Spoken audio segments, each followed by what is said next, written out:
Hey, what's up you guys? My name is Vivian from ThePaperLetterBlog, and today I'm going to show you how I make a double stitched pocket, if that makes sense. So the first thing I'm going to do is pick paper from this gorgeous paper pad. It's Simple Stories Vintage Botanicals, and it's absolutely gorgeous. If you watch my PO box opening videos, you've seen me receive this paper pad in a box filled with gifts that I got from Linda a while ago. When I received this paper pad, I immediately knew whose mail I wanted to use this for. This is going to Beck because I knew she would love it, and then later on I found out that she actually has this paper pad herself, I'm pretty sure. So then, I don't know, I always try to do something that they don't have yet, but it does show me that she does like this style, obviously. This project I'm showing you right now is the project I used as inspiration for this meal. It's a similar type stitched pocket that I received from my pen pal Jenny. I asked her if it was okay if I used her idea for this happy meal, and she said yes, so that is what we are doing today. Obviously mine is going to be different, and what she did is she stitched two individual pieces of paper together, so creating a pocket that way, and I folded over the bottom flap of this paper to create the first pocket, basically. Now, I do not have the exact measurements because I never work with them, but the paper pad is 6 by 8 inches, and I basically started from that. So it's 6 inches wide. Then the next thing I'm doing is obviously creating the second pocket, and what happened when I tore that piece of paper, the bottom one, from the paper pad is I accidentally ripped off a piece of the print, so you have like a little white strip instead of the print, and I quite liked that. Like, normally I would be annoyed that I sort of destroyed the paper, but it looked vintage, which in turn matched this project very well. So I decided to go with it. I tore off a little bit more of the print so that it looked distressed, and I'm going to use that piece of paper for the second pocket. Normally I would have cut it off, but I embraced it and it worked quite well. What I'm doing here is I am adding little strips of paper in between the pockets. Basically what you do is you take a tiny piece of paper, you fold it in half so you have like a V shape, and then you glue that in between the pocket so that you have a little bit of extra wiggle room for your goodies. So instead of gluing the pocket down flat, you add that folded piece of paper so that more goodies fit in. I hope that makes sense. Now, as the title of this project suggests, I am going to stitch this by hand, which was a lot of work, but I did decide to also glue it down first because I was afraid of the paper shifting, and this is just an extra insurance policy. Yes, I always use wooden pegs to keep everything in place. When I have to do laundry, I have to go all over my craft room to find the wooden pegs again. In the meantime, while I'm waiting for the glue to dry, I'm going to start decorating the envelope that I put the letter in. It's a simple craft paper envelope, and I took one of the cut apart cards from the set. This was my favorite card, but the words on it, the little words, were a little bit sad. It said something like, with greatest sympathy, or with sympathy, or it was like a sad card, but I didn't want to use it because it's pretty like pink and cute, so I decided to use some of my own typewriter words to stick over that. So a while ago I typed pages filled with little words, little sentences, short sentences, stuff like bloom and be free, or incoming mail, or a letter, or those things you would see on tiny word stickers like believe in yourself and you are amazing. And I picked 3 little words. I forgot what they are, I cannot read them now, but I picked 3 of those typed sentences and I stuck them over the sympathy message instead. and I think it looked quite cute. So as I said, I typed those out with my typewriter, my vintage typewriter, so the font is also quite pretty. And then I just stuck them down with some glue. To decorate, I'm using a vintage music page and a blue doily, and then some vintage stamps I have received, and some washi tape and stamps, like wooden stamps, like ink stamps. I always find it hard to differentiate between postage stamps and ink stamps, but you can see what I'm doing in the background, I'm pretty sure.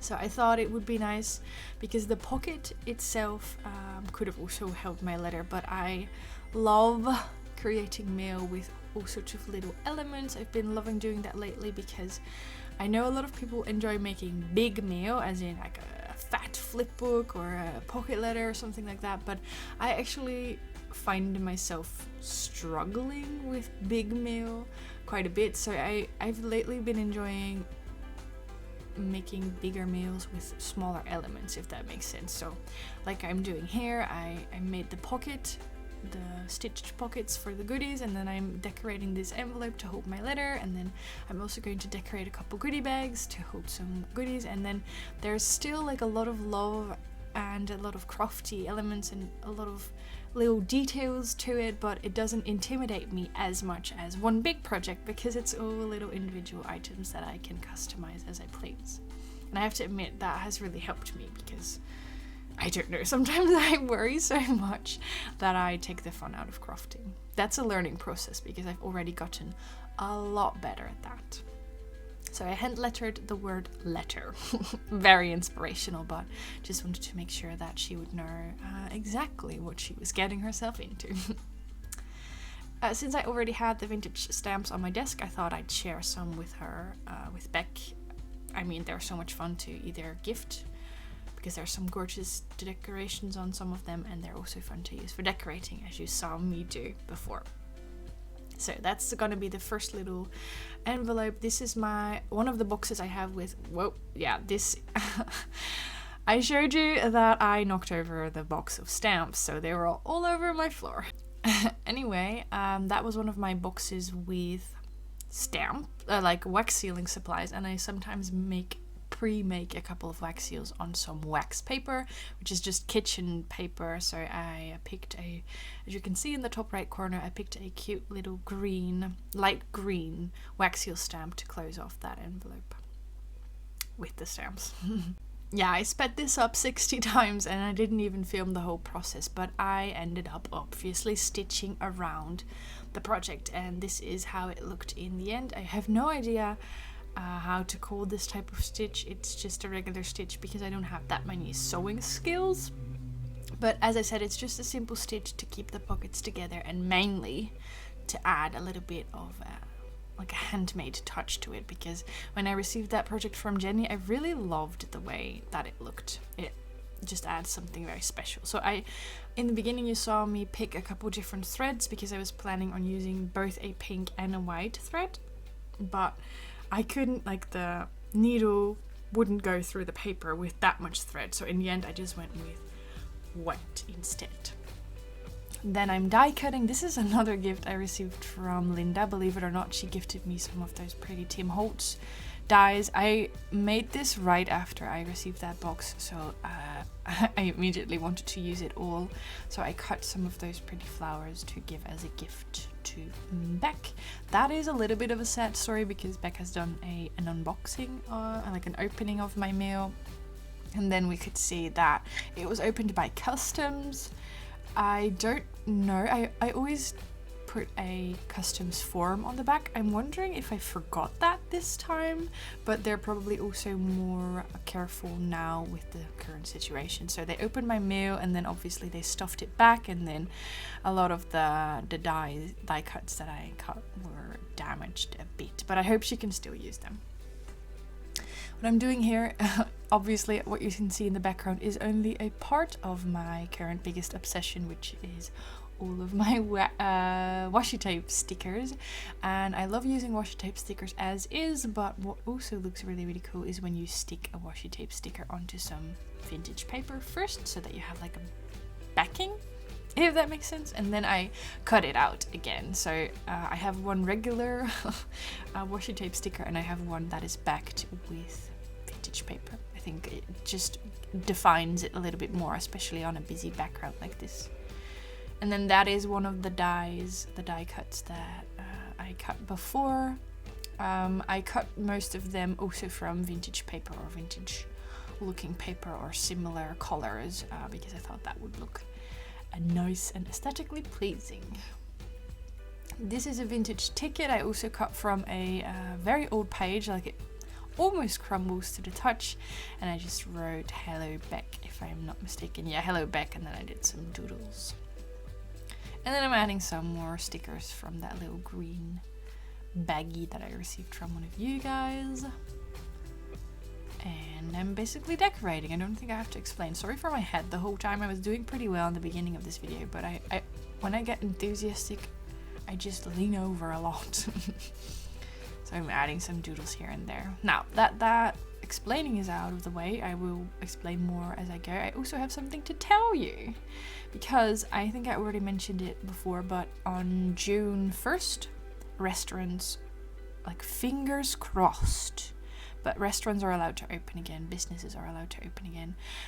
I say fingers crossed in that way because it has been beautiful weather here. It's super summery all of a sudden, and people have been gathering, people have been going to the beach, people have been going to parks, people have been going to lakes, and I how do you say that? Like in Dutch we would say, I hold onto my heart, like I am clenching my teeth. I'm like nervous about it because I'm very afraid of people ruining it before it has even begun. Like I'm afraid that all of these people gathering on beaches and parks and stuff are going to create a second rise of the virus, and then maybe they will take back the new freedom we are going to get, and then maybe we won't be able to work. So that's why I'm like very careful about hoping for too much. But anyway, that's not what I wanted to tell you. We are, let's just say that everything goes well, then we are allowed to work again on June 1st. And when I heard that the first time, I got nervous. Duh, I always get nervous. But they first told me that I was going to get work again because I have like bills to pay, and they want to accommodate in that. So I'm going to work again. But they said like, yeah, you know, count on 1 to maybe 2 shifts.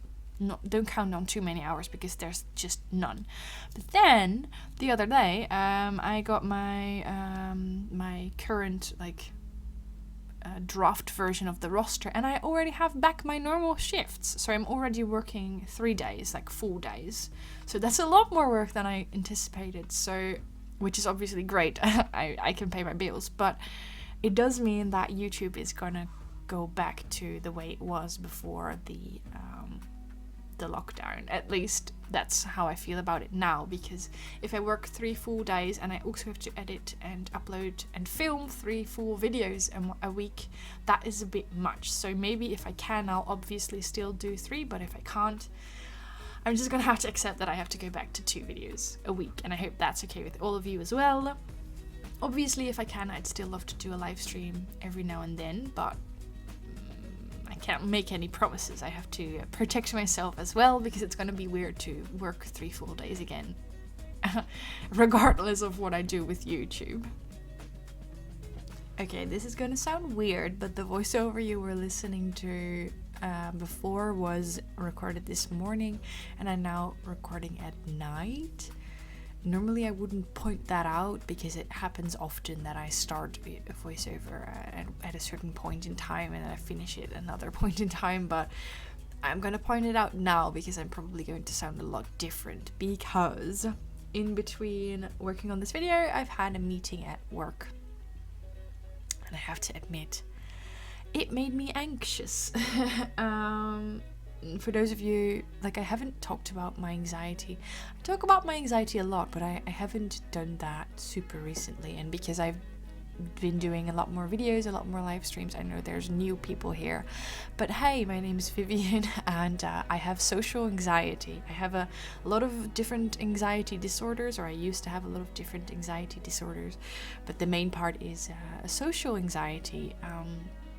I do work as a waitress, which is pretty weird, seeing how I have social anxiety, but my main triggers are changing, things changing, rosters changing, workplaces, and the second main trigger is not knowing what I'm in for, not knowing what is happening, not knowing. And yeah, in short, I guess that kind of summarizes this current corona situation. Things are changing and I don't know how. I am of course still also doing this voiceover, but the wax seal I made for that envelope, I mixed together a couple different colors, pink, and I ended up loving how the wax seal turned out, but sadly customs opened that as well. I guess they wanted to read my letter. I don't know. I get it because they have to for security reasons, but it was sad because they broke the wax seal. But anyhow, things are changing, and we were at work with everyone who is allowed to work again in June. I don't know. I think. Sorry. That's why I also mentioned that this is a different me in the voiceover, because I'm quite tired and I'm overwhelmed and I'm anxious, and you're going to hear that in the voiceover. But